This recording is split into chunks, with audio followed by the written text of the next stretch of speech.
Bonjour, aujourd'hui je vous amène à la rencontre de Sophie. Sophie, c'est une entrepreneuse dans l'âme.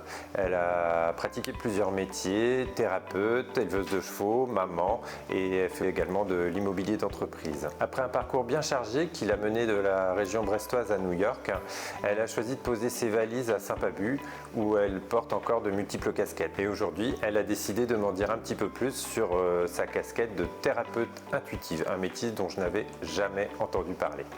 Donc je vous laisse découvrir, je vous laisse avec Sophie. N'hésitez pas à vous abonner à la chaîne et puis pourquoi pas mettre un petit pouce si ça vous plaît.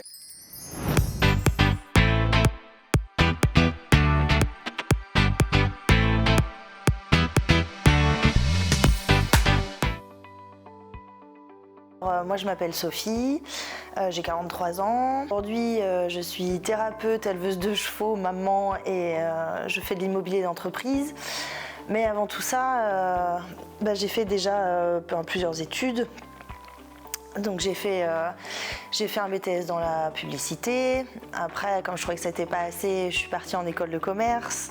Et puis j'avais besoin de bouger, donc je suis allée en école de commerce à Paris, qui m'a emmenée à New York. C'était une super expérience.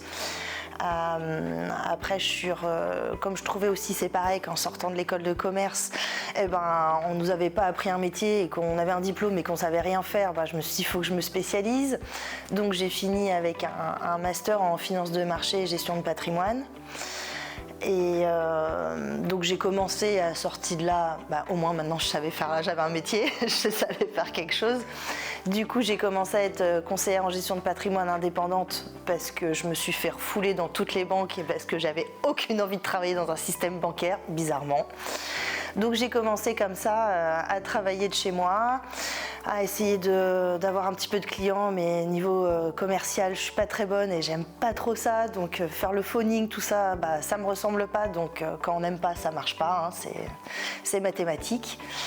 Et du coup c'est parti comme ça. J'ai fait des rencontres qui m'ont permis de travailler dans l'immobilier d'entreprise et c'est parti comme ça. Mon premier métier réel, du coup, ça a été de faire des investissements immobiliers, soit acheter des terrains et monter des bâtiments avec des locataires, des cellules commerciales, des bureaux, en acheter d'autres qui étaient déjà tout faits.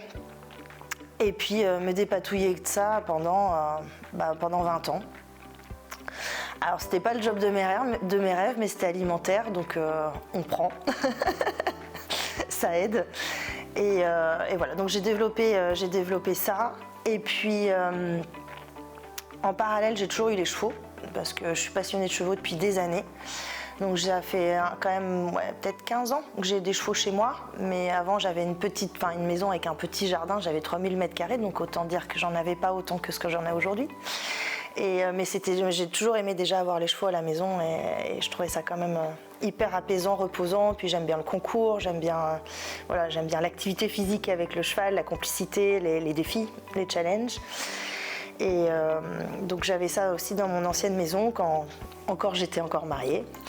Et puis voilà, ce qui emmène à la thérapie, c'est qu'il y a 4 ans de ça, en plus du confinement, du Covid et tout ça, j'ai trouvé que c'était le moment idéal pour divorcer, magnifique, pour les enfants, joie, bonheur et paix. Et du coup, je m'étais dit, quitte à divorcer, quitte à faire du mal à tout le monde, parce qu'un divorce, ça fait de la peine à tout le monde, qu'il fallait vraiment que je fasse un travail sur moi, parce que voilà, on ne pouvait pas faire du mal aux gens sans être d'équerre, et voilà, je trouvais que c'était ce que je m'étais donné comme objectif en tout cas. Et là, j'ai rencontré une dame qui faisait de la thérapie intuitive, et qui m'a fait une séance ou deux, qui m'a boosté à bloc. Je comprenais pas trop ce qui se passait, mais je sais qu'après 1 heure de séance avec elle, je voyais la vie différemment, complètement, et je trouvais que c'était d'une efficacité exemplaire. Je voulais pas faire de thérapie classique parce que je trouvais que c'était long et ça me correspondait pas, et j'aime bien que ça aille un petit peu vite. Alors en fait, une séance de thérapie intuitive, ça se passe... on définit des objectifs avec la personne. La personne vient me voir parce que soit elle a des maux de dos, des douleurs au ventre, un schéma de vie j'en ai marre de tomber sur toujours les mêmes personnes, de tomber toujours sur les mêmes échecs. On voit vraiment des choses qui se reproduisent régulièrement, des choses qui partent pas. Donc on définit l'objectif avec la personne et là, moi ce que j'explique aux gens, c'est que je symbolise qu'on a le conscient et l'inconscient. Et l'inconscient, c'est notre boîte noire en fait, que je symbolise souvent avec un petit bonhomme qu'on place derrière soi. Et en fait, moi, je me connecte à l'inconscient de la personne et du coup, dans l'inconscient, comme c'est la boîte noire, elle va me donner l'origine de la problématique. Et en faisant répéter des phrases à la personne ou en faisant faire des jeux de rôle, eh ben, on arrive à résoudre ce problème au niveau de l'inconscient. C'est comme des séances d'hypnose, c'est exactement ça. C'est de l'hypnose, mais sauf que les gens restent conscients et qu'ils sont même acteurs. Donc moi, j'ai cette capacité à aller voir d'où vient le problème, la source du problème, mais c'est la personne vraiment qui va résoudre ça, juste par des phrases, par des jeux de rôle. Donc la personne est acteur et moteur dans sa reconstruction et dans la résolution du problème. Donc c'est intéressant aussi parce que ça nous concerne soi, donc c'est important qu'on soit acteur. Donc ça, c'est la première partie, c'est les séances de thérapie intuitive, et aussi il y a un autre volet que j'ai pas encore développé mais qui me plaît énormément, c'est les stages, que ça soit une journée, 2 journées ou une semaine avec une thématique. Et pour ça, j'aimerais bien monter un tipi dans mon jardin et voilà, et on se retrouve à plusieurs. Pour avoir fait ça plusieurs fois, je trouve que c'est génial. Il y a une vraie notion d'humanité. Il y a des vraies belles rencontres à chaque fois parce qu'il n'y a pas de hasard et que ça laisse des super moments. On rentre chez soi après, on est bien. On est juste bien et on a rencontré plein de gens super et en fait, c'est ça la vie. Ça s'appelle thérapeute intuitive, mais je suis un peu chamane aussi, je suis un peu sorcière. Je sais pas comment me définir aujourd'hui. Alors je sais que je sais faire de la thérapie intuitive, mais à côté de ça est venu se greffer tellement de choses que j'ai appris à droite à gauche que aujourd'hui quand je fais une séance, je fais du Sophie. Voilà. Alors j'ai pas vraiment de journée type de base, ni de semaine type, mais j'y aspire, ou pas d'ailleurs, parce que j'aime bien. Mais c'est vrai qu'entre tout ça, en général, j'essaye de m'occuper des chevaux le matin, comme ça me laisse l'après-midi de dispo. Et puis après, j'ai les enfants à récupérer. Mais souvent, ma vie est bourrée d'imprévus. Donc déjà, parce que l'immobilier, il n'y a que des imprévus, les chevaux, ben voilà, il n'y a pas mieux en termes d'imprévus. Bon, les enfants, ça rajoute un petit peu une petite touche supplémentaire. Mais souvent, j'essaye quand même de faire mi-temps chevaux, parce que j'ai les chevaux à monter, plus les chevaux à sortir, les poulains à s'occuper, donc, ou alors même en période de reproduction, les inséminations, les transferts. Donc j'essaye de vraiment garder mi-temps chevaux et mi-temps la thérapie, j'aimerais bien parce que ça me met en joie en fait de faire des séances et de m'occuper des gens. Mais ça me met en joie aussi d'être dehors dans mes champs, à faire du tracteur, à m'occuper de mes chevaux, j'aime bien ça aussi, donc ça fait partie de mon équilibre. Alors ce qui me rend vraiment heureuse et qui me donne envie de me lever, ce qui me met en joie, c'est d'aider les autres. Mais d'une manière générale, que ça soit mes chevaux, je prends un plaisir monstre à aller les nourrir le matin. C'est les premiers qui sont sortis parce qu'un cheval c'est dehors et que je sais que je leur fais plaisir. Mais c'est pareil avec les gens aussi. C'est de voir des gens qui viennent à la maison, qui sont pas bien et qui repartent. Ils ont le sourire, ils ont l'œil qui pétille. Et voilà, je me dis que j'ai apporté un peu de joie, un peu de bonheur à quelqu'un. Ou même ça peut être par une vanne aussi, par une rigolade, par n'importe quoi. Mais juste apporter du bonheur en fait, que ce soit aux animaux ou aux gens. Ça, franchement, c'est kiffant, c'est vibrant. Ah oui. Alors, ce qui me plaît pas du tout dans mes journées, c'est tout ce qui concerne l'immobilier d'entreprise. C'est pas drôle, les gens sont aigris, c'est que des problèmes, puis après il y a le comptable et tout. Ah non, au secours. Ça, c'est le truc qui est tout gris, là. Il y a pas de bouffée d'oxygène, il n'y a rien de drôle. Non, ça, c'est naze. Ça me correspond pas. Alors, je pense que la principale qualité, c'est en tout cas pour être thérapeute, c'est l'empathie. L'empathie et la bienveillance. Voilà, parce que c'est ce qui fait qu'on arrive à se connecter aux gens et aussi parce qu'en fonction de ce qu'on trouve chez les gens, il y a quand même plein de choses qui sont pas drôles. Il y a plein de gens qui ont pas mal de valises et il y a des valises qu'on ouvre et qui sont pas rigolotes et là faut savoir gérer, mais faut juste savoir gérer en se mettant à la place des autres et en accompagnant quoi. Donc empathie et bienveillance. Écoute aussi. La peur en étant à son compte, c'est déjà de ne pas remplir son emploi du temps, parce qu'il y a quand même une notion de salaire et qu'il faut manger à la fin du mois. Donc c'est bien pour ça que j'ai gardé l'immobilier jusque-là, parce que c'est alimentaire et c'est pratique. C'est pas jouissif, mais c'est pratique. On peut pas tout avoir, pas tout en même temps en tout cas. La peur en étant à son compte, ouais, c'est vraiment ça, de ne pas remplir son emploi du temps et la peur de ne pas aller au bout des choses. Et en tout cas, en thérapie, c'est de ne pas aller jusqu'au bout d'un problème et que la personne soit obligée de revenir une deuxième fois pour le même problème. Parce qu'en général, une séance suffit pour traiter un schéma quand même. Alors moi, j'ai pas cette solitude du freelance parce que justement, je suis pluridisciplinaire et puis j'ai les animaux. On ne peut pas se sentir seul avec des animaux. Enfin, pas dans mon système en tout cas. Pour moi, oui.